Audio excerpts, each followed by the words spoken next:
Judges 4 through 6. We'll save chapter 6 for next time when we introduce Gideon. Chapters 4 and 5 tell us that interesting story of Deborah, the lone woman prophet or judge in our book.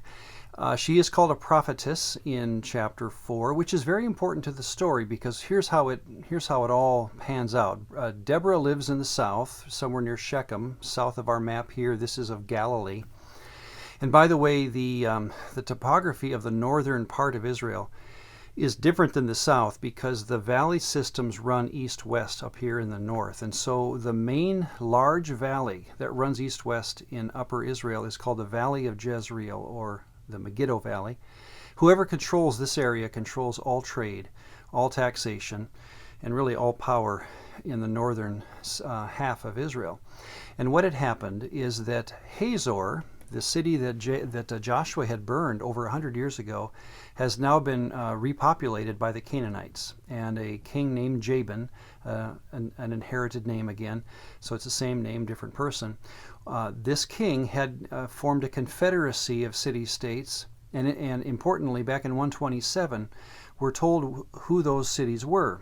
Megiddo, Tanakh, Ibleam, and Beit Shan had all been not conquered by Joshua's forces, not conquered completely.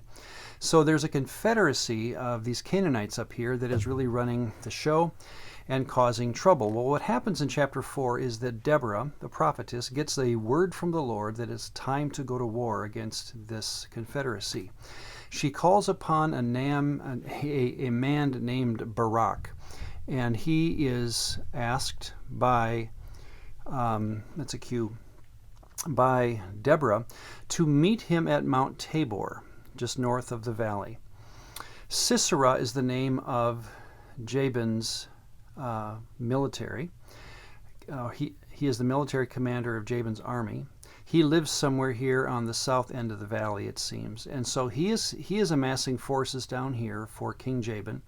And Deborah and Barak then are waiting for a word from the Lord to go into battle. And remember back in 4:8, I think it is, where Barak says to Deborah, I won't go if you don't go. I don't take that as a sign of fear. I take that as remember that divine patronage idea where you always go into war with your God and with your God's approval.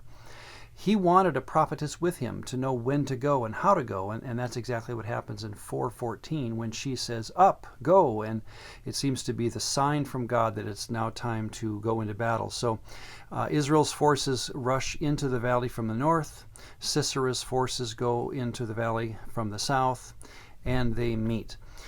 God sends a torrent of rain, which in this area, these very dry wadis or riverbeds can overflow quickly in a rain, and that's what happens. And so Sisera's chariots get bogged down in the mud.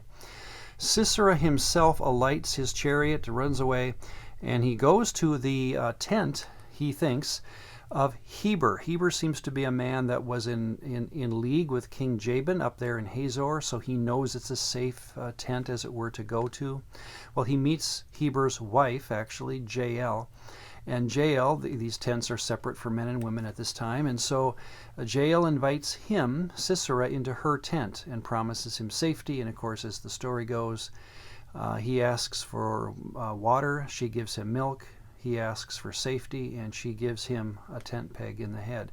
So it's of course, this dramatic turn of events that everything happens because of a woman who, by design, by God's providence, is working against the Canaanites and for Barak. And as Barak then runs after him, he meets Jael, and Jael invites him into his tent and says, here is the person you're looking for. Well, all this to say again that God's in control, and when God gives the word, it's time to rise up and act. And that's the great story of Deborah and how she was a faithful Yahwist. She listened to and acted upon the word of the Lord and even won the battle here this day for Israel.